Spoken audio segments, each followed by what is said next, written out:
आज हम एक खास मुद्दे पर बात करने वाले हैं। कंज्यूमर अफेयर मिनिस्ट्री की ओर से कंज्यूमर प्रोटेक्शन एक्ट के तहत डायरेक्ट सेलिंग से जुड़े नियमों की अधिसूचना जो है वो जारी कर दी गई है। नए नियम डायरेक्ट सेलिंग से जुड़ी कंपनियों और ई कॉमर्स प्लेटफॉर्म का इस्तेमाल करने वाले डायरेक्ट सेलर्स पर भी लागू होंगे। इस विषय पर एक्सपर्ट्स के साथ हम विस्तार से बात करेंगे, लेकिन आखिर ये पूरा मामला क्या है, देखिए इस रिपोर्ट में। ग्राहकों के हितों को ध्यान में रखते हुए सरकार की ओर से कंज्यूमर प्रोटेक्शन एक्ट के तहत डायरेक्ट सेलिंग से जुड़े नियमों की अधिसूचना जारी कर दी गई है। नए नियमों के मुताबिक राज्यों को डायरेक्ट सेलिंग से जुड़ी कंपनियों की मॉनिटरिंग के लिए मैकेनिज्म बनाना होगा।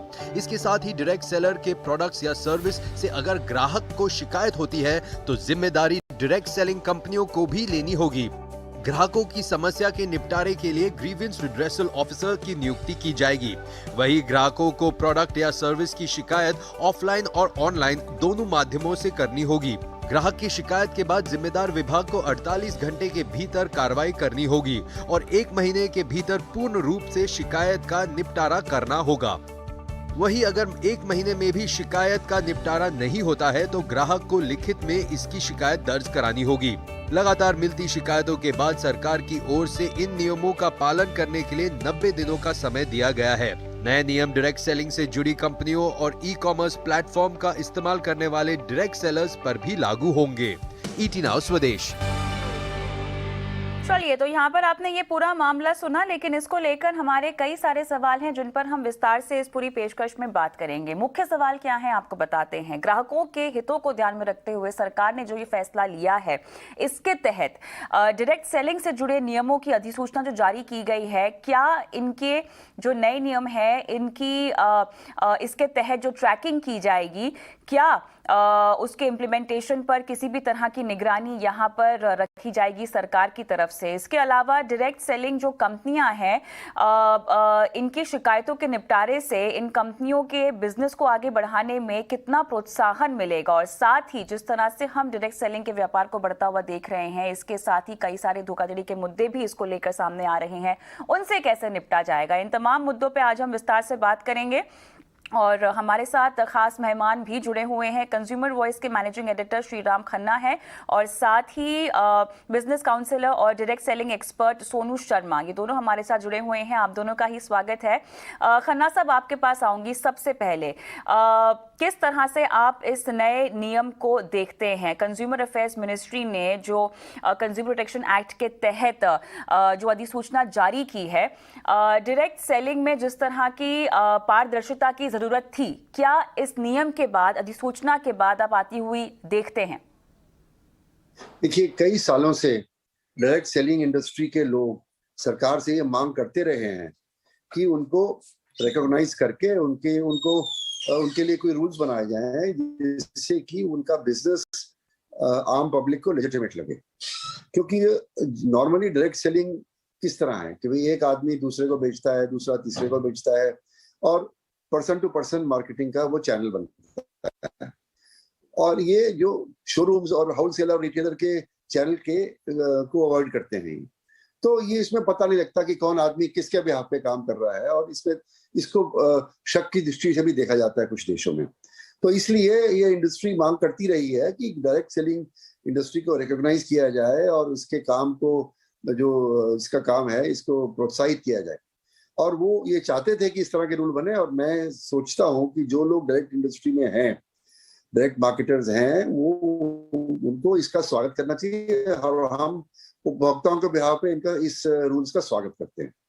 जी चलिए, आप तो कह रहे हैं कि आप इन नियमों का स्वागत करते हैं, लेकिन सोनू शर्मा जी, अगर आप मुझे सुन सकते हैं, दर्शकों को हम बताना चाहते हैं विस्तार से कि ये नए नियम क्या है और किस तरह से एक्सेप्टेंस डायरेक्ट सेलिंग को लेकर इन अधिसूचना के बावजूद आप बढ़ती हुई देख रहे हैं। मुझे आपका आवाज आ रहा है मैम?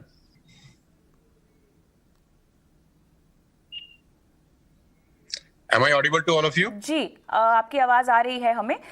मैं आपसे ये पूछना चाह रही थी कि जो नए नियम अधिसूचना के तहत जारी किए गए हैं, उन पर अगर विस्तार से आप बात कर सकें तो। ऑलरेडी ये पेंडिंग है, बहुत सालों से we all are waiting for that, और बहुत खुशी है मुझे आज, और ये सितंबर में भी इसका नोटिफिकेशन आया था और हम ड्यू था इसको, ये 1-2 महीने में आएगा ही आएगा। तो मैं बहुत खुश हूँ, अपनी पूरी इंडस्ट्री की तरफ से इसको वेलकम करता हूँ। और ये एक ऐसा कदम है गवर्नमेंट ऑफ इंडिया की तरह जो उठाया गया है, जिससे जो सही काम कर रही हैं कंपनियां, जो लीगल तरीके से बिजनेस बिल्ड कर रही हैं, जो नीति आयोग भी बोलता है कि 2025 तक की इंडस्ट्री करीब करीब 65,000 करोड़ की होने वाली है। तो ये बहुत अच्छा कदम है। We all welcome this great step by government of India. और ये ऑलरेडी बहुत पेंडिंग था बहुत सारे सालों से, और ये नहीं होने की वजह से जो अच्छा व्यक्ति है, जो अच्छे तरीके से बिजनेस कर रहा है, जो अच्छी कंपनियां अच्छे तरीके से बिजनेस कर रही हैं, उनको भी बुरे लोगों के साथ ही एक ही टेबल पर रखकर एक आम आदमी देख रहा था। अब जैसे ये रूल्स नोटिफिकेशन आए हैं, रूल्स के फॉर्म में कन्वर्ट हो जाएंगे, तो ये बहुत अच्छा स्टेप है और सारी अच्छी कंपनियों को उसको वेलकम करना चाहिए।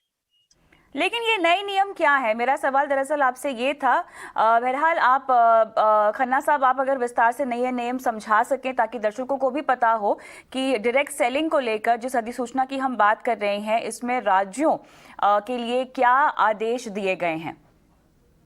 ये रूल्स हैं जो कि कंज्यूमर प्रोटेक्शन एक्ट 2019 के तहत बनाए गए हैं, और इसमें जो प्रिस्क्रिप्शंस हैं, जो भी डायरेक्ट सेलिंग कंपनी होगी जो इसकी परिभाषा में आती है, उसको ये मापदंड जो है वो क्रियान्वित करने पड़ेंगे कि क्या क्या वो कर सकते हैं, क्या क्या नहीं कर सकते हैं। जैसे कि उनको अपने जो ऑफिस है उसका एक चिन्ह देना पड़ेगा कि उनका जो हेड ऑफिस है, जो मेन प्लेस ऑफ बिजनेस है, वो क्या है, ताकि कोई उनसे कांटेक्ट करना चाहे तो वो कर सके। अगर वेबसाइट के माध्यम से वो अपने डायरेक्ट सेलर्स को सपोर्ट करते हैं तो उसमें क्या क्या होना चाहिए, क्या नहीं होना चाहिए, उसके बारे में व्याख्या की गई है। फिर ये भी बताया गया है कि जो उनके बिहाफ पे सेल कर रहे हैं वो किस तरह से पारदर्शी रूप से कंज्यूमर्स को सारी जानकारी देंगे, और कंज्यूमर्स के मांगने पर क्या क्या इंफॉर्मेशन उनको देनी चाहिए, वो सब इसके अंदर चिन्हित है।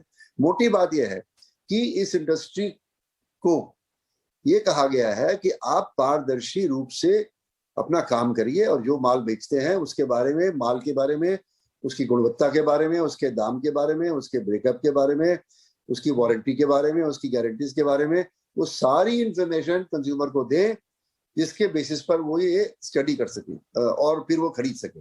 और अगर वो उसको कोई प्रॉब्लम लगती है, कोई शिकायत है, तो वो फिर शिकायत आपको करेगा, और आपको 48 घंटे में उसका शिकायत का एक्नॉलेजमेंट करना है और 1 महीने में उसका निपटारा करना है।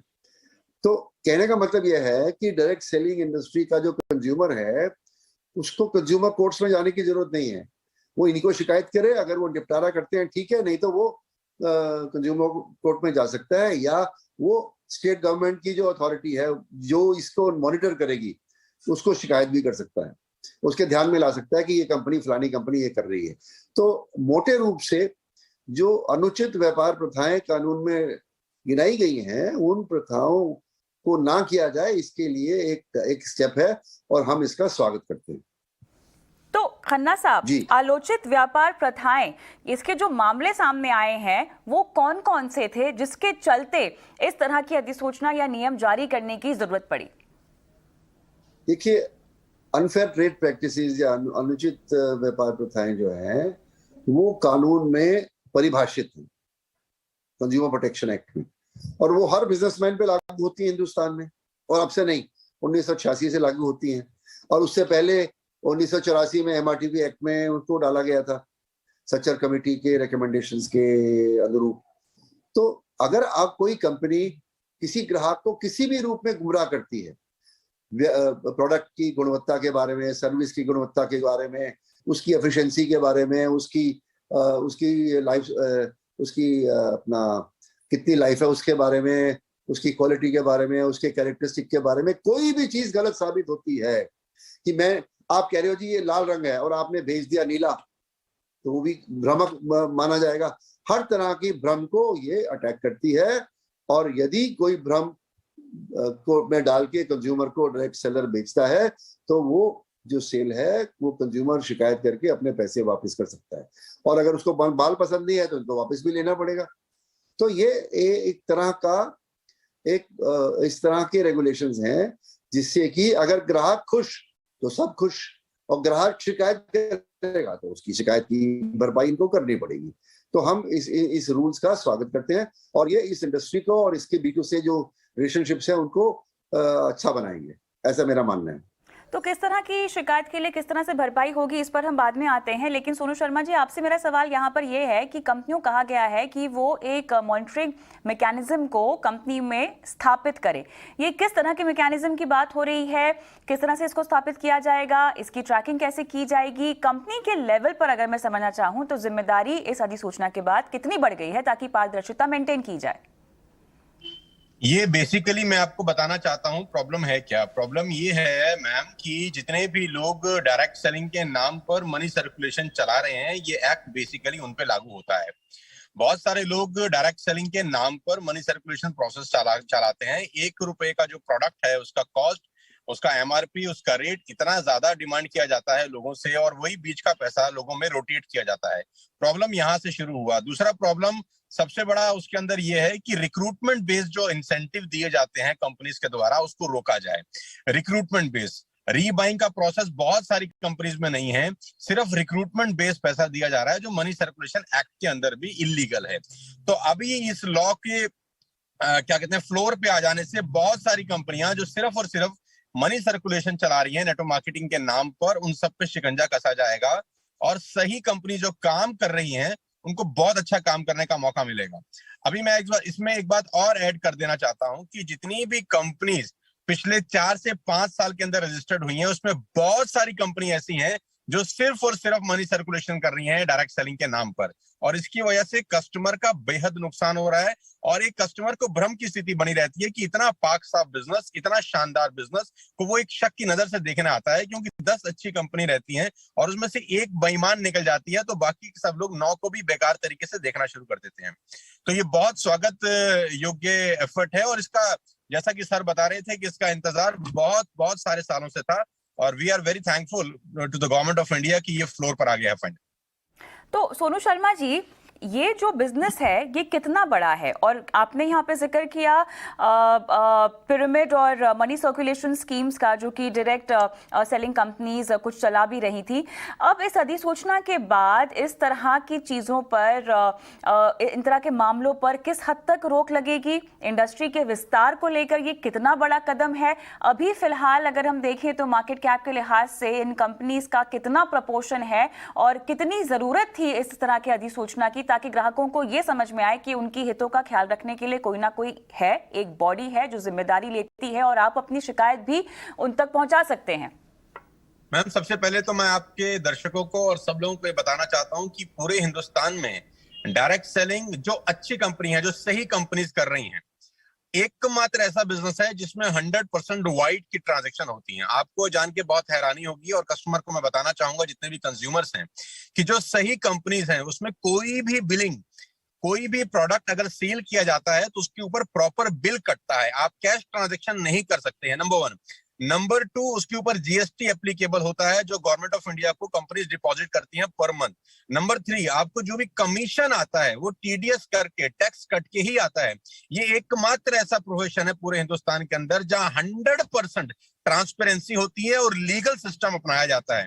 आज ये करीब करीब 15,000 से 20,000 करोड़ रुपए का इंडस्ट्री है। नीति आयोग का खुद का ये मानना है, KPMG का खुद का ये रिपोर्ट है कि अगर ये इंडस्ट्री सही रही तो 2025 तक करीब करीब 65 से 70 हजार करोड़ रुपए की इंडस्ट्री है, जहां एक आम भारतीय को रोजगार मिलने की अपार संभावनाएं हैं।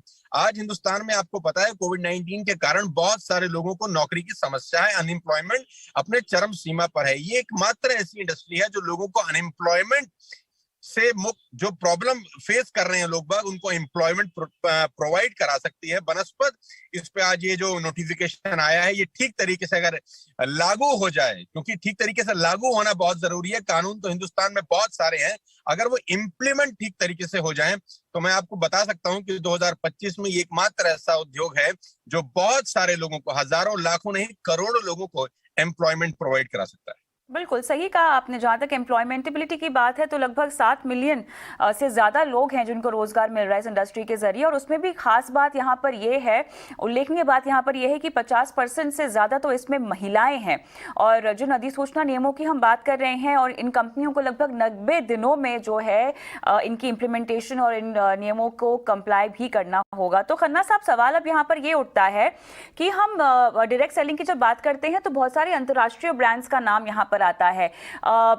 जो भी हमने केसेस धोखाधड़ी के या पारदर्शिता की हमने बात की है, कितना भरोसा मिलेगा या कितना एस्टैब्लिशमेंट में और आसानी मिलेगी इन इंटरनेशनल ब्रांड्स को अपने कदम भारत में रखने के लिए? क्योंकि हम बड़े बड़े नाम देखते हैं, एमवे, टपरवेयर, ओरिफ्लेम, कई तरह की ऐसी डायरेक्ट सेलिंग प्रोडक्ट्स हैं जो इन कंपनियों के हम खरीद पाते हैं। कहीं ना कहीं जिन पॉन्जी स्कीम्स की हम बात कर रहे हैं, मनी सर्कुलेशन की बात कर रहे हैं, इनके ब्रांड को हिट होता होगा इन सब की वजह से। अब ये ब्रांड्स किस तरह से स्टैंड आउट करेंगे? देखिए, जो मनी सर्कुलेशन स्कीम है वो इन रूल्स में कवर नहीं होते। तो कोई मनी सर्कुलेशन स्कीम अपने आप को डायरेक्ट सेलर कह के अपना काम नहीं कर सकता। ये एक इसकी इन रूल्स का एक फायदा होगा। उससे क्या होगा कि जो ये नंबर 2 का काम कर रहे हैं उनको पारदर्शिता अपनानी पड़ेगी और उसमें वो पकड़े जाएंगे। और इसका मतलब यह है कि जो नंबर 2 का काम करने वाले हैं उनके लिए मुश्किल हो जाएगा डायरेक्ट सेलिंग से अपने बिजनेस को बढ़ाना, क्योंकि इन रूल्स को वो फॉलो नहीं कर पाएंगे, और फॉलो करेंगे तो फिर वो एक्सपोज होंगे तो उनका बिजनेस जिस तरह वो चल रहे हैं उस तरह चल नहीं पाएगा, ऐसा मेरा मानना है। अब सोनू जी को क्या लगता है ये वो बताएंगे। जी सोनू जी। मैम, हम लोग जब इस नोटिफिकेशन के ऊपर चर्चा कर रहे थे बहुत साल से, I am in the industry from the last 20 years, हम लोग का डिमांड था कि कोई भी व्यक्ति डायरेक्ट सेलिंग कंपनी जब तक एक x amount government of India को डिपॉजिट नहीं करता खोल ही ना सके। हमारे बहुत सारे सजेशंस थे, बहुत सारे हम लोगों ने सुझाव सरकार को दिए, प्रीवियस गवर्नमेंट को भी दिए, और ये नया गवर्नमेंट है यहाँ पर भी बहुत सारी मीटिंग्स हुई। बैक टू बैक फिक्की के साथ हम लोग कोऑर्डिनेशन में थे, टच में थे कि एक लमसम अमाउंट भी as a security amount deposit कराए कोई भी कंपनी अगर अपना डायरेक्ट सेलिंग बिजनेस शुरू करना चाहती है। बिकॉज होता क्या है, 4 कंप्यूटर लगाए, 4 लोग बैठे और अपना डायरेक्ट सेलिंग बिजनेस शुरू कर लिया, और डायरेक्ट सेलिंग के नाम पर कुछ भी ऊट पटांग बेचना शुरू कर दिया। वो प्रोडक्ट बेचने शुरू कर दिए जिसका रीबाइंग ही नहीं है, वो प्रोडक्ट जिसका क्वालिटी बहुत खराब है, वो प्रोडक्ट जिसका प्राइस इतना ज्यादा है कि एक आम आदमी की पहुंच से बहुत ज्यादा है। अब इस नोटिफिकेशन के द्वारा सर जो बता रहे थे खन्ना साहब, मैं बिल्कुल उनसे इत्तेफाक रखता हूं कि असली और नकली, जिसको कहते हैं दूध और दूध का दूध, पानी का पानी, ये हो जाएगा। और एक कंज्यूमर जो एक सयाना कंज्यूमर है, एक सया कस्टमर है जो अपना करियर बनाना चाहता है इस फील्ड में, वो बिंदास होकर इस प्रोफेशन को ज्वाइन कर सकता है और अगले 4 से 5 साल के अंदर अपने सारे के सारे सपनों को पूरा कर सकता है। अच्छा, जिस शिकायत के निपटारे की हम बात कर रहे हैं सोनू जी, ये ग्रीवांस रिड्रेसल की पूरी प्रक्रिया क्या होगी? अगर मैं एक ग्राहक हूं जिसे अपनी शिकायत का निपटारा करवाना है या अपनी शिकायत पहुंचवानी है, तो ये पूरी प्रक्रिया क्या होगी? किस तरह से मुझे अप्रोच करना होगा और शिकायत का निपटारा कैसे होगा? मैम, उसके लिए पूरा नोटिफिकेशन एक बार पढ़ना बहुत जरूरी है, क्योंकि नया नोटिफिकेशन अभी पूरा पब्लिश हुआ है। उसमें क्या अमेंडमेंट किए गए हैं, क्योंकि सितंबर में भी ये नोटिफिकेशन आया था, 2014 से चल रहा है ये एक्चुअली प्रोसेस। तो एक बार उसको पढ़ना पड़ेगा कि क्या अमेंडमेंट्स हुए हैं, क्या चेंजेस हुए हैं, उसके बाद इसके बारे में बात की जा सकती है। खन्ना साहब, आप बताएंगे ग्रीवांस है कि हर डायरेक्ट सेलिंग कंपनी को ग्रीवेंस ऑफिसर नॉमिनेट करना पड़ेगा, जिसको कोई भी कंज्यूमर अपनी ग्रीवेंस भेज सकता है, ऑफलाइन या ऑनलाइन। और एक नोडल ऑफिसर इनको नियुक्त करना पड़ेगा, और समय सीमा के अंदर जितने भी शिकायत आएंगे इसका निपटारा इन्हें खुद करना पड़ेगा। और हम तो ये सजेस्ट कर रहे हैं सरकार को कि एक स्टैंडर्ड है ISO 10001, ISO 10001 और 10002। ISO 10002 ये बताता है कि किस तरह किसी कंपनी को कंज्यूमर्स की कंप्लेंट्स को रिसीव करना चाहिए, एक्नॉलेज करना चाहिए, उनको प्रोसेस करके उनका निपटारा करना चाहिए। तो हर कंपनी अपना तरीका अपना सकती है, परंतु अगर एक मापदंड होगा तो वो सबके लिए आसान हो जाएगा और मॉनिटरिंग भी उसकी आसानी से हो जाएगी। इसलिए हम तो ये सजेस्ट कर रहे हैं गवर्नमेंट को कि ISO 10002 को अप्लाई किया जाए और इन रूल्स में ISO 10002 को भी मेंशन किया जाए। और अगर नहीं मेंशन करना चाहते हैं तो कंपनी स्वयं ही ISO 10002 फॉलो करना शुरू कर दें।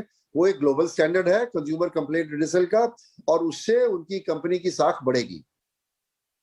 जी, कहीं ना कहीं अगर हमें इस कारोबार को आगे बढ़ाना है सोनू जी, तो इस तरह के नोटिफिकेशंस के अलावा इनोवेशन की भी तो ज़रूरत होगी इसको आगे बढ़ाने के लिए, क्योंकि देखिए आज का जो मार्केट है वो काफ़ी बड़ा है। केवल डायरेक्ट सेलिंग तो एक जरिया नहीं है जहाँ से लोग खरीदारी कर रहे हैं, ई कॉमर्स है, ऑनलाइन की दुनिया बहुत ज़्यादा बड़ी हो गई है, गहरी होती भी जा रही है। कहीं ना कहीं ये कॉम्पिटिशन तो है ही, किस तरह के इनोवेशंस की ज़रूरत है। इनोवेशंस आएंगे तो वहाँ पर एक ग्राहक की सुरक्षा का भी सवाल आएगा और कारोबार में पारदर्शिता का भी सवाल आएगा। तो कैसे आगे बढ़ा जाए?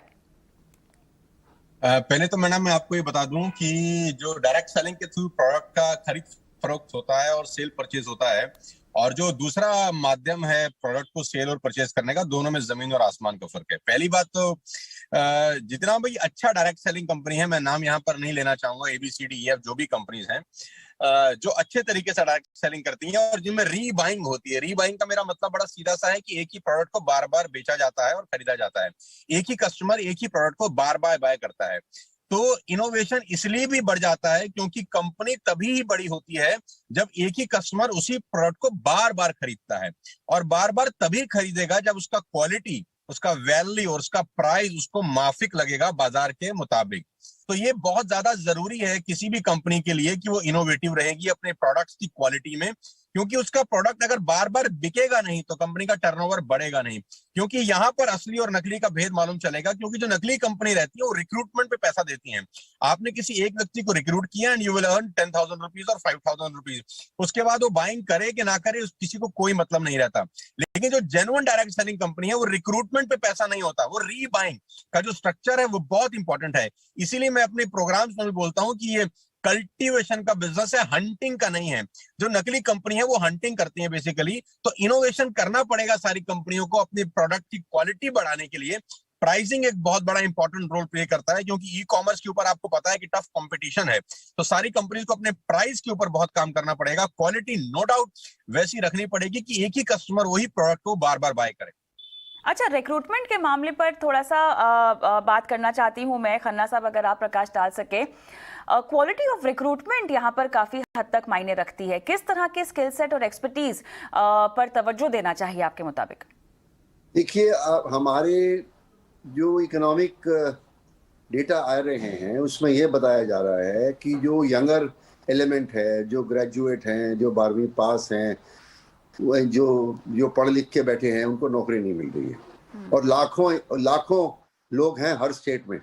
तो अनएम्प्लॉयमेंट इतनी बढ़ी हुई है कि कोई भी नया एवेन्यू एम्प्लॉयमेंट का, इनमें से कई लोग ऐसे होंगे जो डायरेक्ट सेलिंग में जा सकते हैं। और सोनू जी बताएंगे डायरेक्ट सेलिंग में क्या चाहिए आपको। अच्छी प्रेजेंटेशन, अच्छे बोलने का तरीका, अच्छा समझाने का तरीका और अप्रोच करने का तरीका। और जो आदमी ये सब गुण रखता है वो डायरेक्ट सेलिंग में जा सकता है।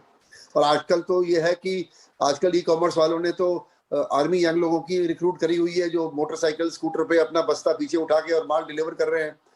तो जो उनमें से बढ़िया इन क्वालिटीज को रखते हैं वो डिलीवरी बॉय की जगह वे सेल्समैन भी बन सकते हैं, और उनका लेजिटिमेसी होगा, उनके पास आइडेंटिफिकेशन होगा, किसी डायरेक्ट सेलिंग कंपनी से वो जुड़े होंगे, तो घर घर जाके भी वो ये माल बेच सकते हैं। तो मैं इसका स्वागत करता हूं, क्योंकि ये इंडस्ट्री एक नई तरह की सेल्फ एम्प्लॉयमेंट लाएगी। क्योंकि जो डायरेक्ट सेलर है वो उस तरह का एम्प्लॉय नहीं है जो तनख्वाह के बेसिस पे काम कर रहा है और जो दफ्तर में बैठा हुआ है। वो परफॉर्मेंस के बेसिस पे माल बेचेगा तो उसको पैसा मिलेगा, और माल बेच नहीं पाएगा तो पैसा नहीं मिलेगा। तो इसलिए ये बिजनेस को भी बढ़ाएगा और अपनी एम्प्लॉयमेंट भी जनरेट होगी, ऐसा मेरा मानना है। इसलिए मैं इसका स्वागत करता हूँ जी। महिलाओं के रोल में सोनू जी कितना और इजाफा हो सकता है? क्योंकि महिलाएं कहीं ना कहीं as an employee trust factor भी लेके आती हैं, स्पेशली अगर मैं कस्टमर पॉइंट ऑफ व्यू से देखना चाहूँ। अब जिस तरह से हम महामारी से भी गुजरे हैं, आगे चलते हुए क्या आपको लगता है कि जो प्रपोर्शन हम विमेन का देख रहे हैं इस पूरे सेक्टर में, इसमें इजाफा होगा या इस पर भी खास फोकस देना चाहिए कंपनियों को? पहले तो मैं आपको थोड़ा सा करेक्ट कर देता हूं मैडम। जो 50% आपने पार्टिसिपेशन की बात की है, लेडीज की, महिलाओं की, वो 50% पार्टिसिपेशन हिंदुस्तान का डेटा नहीं है, वो आप ग्लोबल डेटा की बात कर रहे हैं। हिंदुस्तान में अभी ये डेटा बहुत कम है जो महिलाओं का पार्टिसिपेशन है। अब चूंकि इस नोटिफिकेशन के बाद, इस प्रोटोकॉल के बाद, इस रूल्स रेगुलेशन के बाद, इस लॉ के बाद, मेरे को 100% ये श्योरिटी है कि महिलाओं की भागीदारी बढ़ेगी। क्योंकि जो 50% का डेटा आप बता रहे हैं वो ग्लोबल डेटा है। हिंदुस्तान के हिसाब से 50-50 का रेशियो अभी नहीं है, तो ये बहुत बड़ा मार्केट है महिलाओं के लिए। और सबसे अच्छी बात तो ये है कि वो महिलाएं अपने घर में बैठ के इस बिजनेस को बिल्ड कर सकती हैं। वो सिर्फ घर में बैठ के अपने बच्चों की परवरिश के साथ साथ अपने इन-लॉज को देख रहे, अपने हस्बैंड की सर्विस के साथ साथ अपने घर में बैठ के इस बिजनेस को बिल्ड कर सकती हैं। उनको एक कॉन्फिडेंस मिलेगा। दरअसल रजत आज बहुत बैनर्जी सारी जो महिलाएं डरती हैं इस बिजनेस करने। इंडियन डायरेक्ट सेलिंग एसोसिएशन के चेयरमैन, उनके जरिए जो स्टेटमेंट आई है, मैं वही स्टेटमेंट का जिक्र यहाँ पर कर रही हूँ, जहाँ पर उन्होंने खासतौर से लिखा हुआ है कि 50% यहाँ पर महिलाओं को लाइवलीहुड प्रोवाइड किया जाता है इस सेक्टर की वजह से, की तरफ से। मैडम वो ग्लोबल डेटा है मैडम। हिंदुस्तान में 50% और 50% का रेशियो नहीं है। I am into the field from the last 20 years. अगर मैं प्रोग्राम करता हूँ कहीं 10,000 लोगों का, तो उसमें 1,000 लेडीज होती हैं और 9,000 जेंट्स होते हैं, राइट। तो वो ग्लोबल डेटा है। वो बिल्कुल ठीक कह रहे हैं, लेकिन वो डेटा ग्लोबल है। इसीलिए मैं ये कह रहा हूँ कि ये बहुत बड़ा वैक्यूम है, एक बहुत बड़ा अपॉर्चुनिटी है महिलाओं के लिए कि वो फ्रंट में आ सकती हैं और उनमें काबिलियत है। महिलाओं में मैं हमेशा से मानता हूं कि पुरुषों से ज्यादा काबिलियत होती है इस बिजनेस को बिल्ड करने की। अब वो एक सेफ सिक्योर एनवायरनमेंट में इस बिजनेस को बिल्ड कर पाएंगी इस नोटिफिकेशन के बाद। और मुझे ऐसा लगता है कि आने वाले 4-5 साल के अंदर बहुत बड़ा काम हो सकता है इस फील्ड में ड्यू टू दिस नोटिफिकेशन।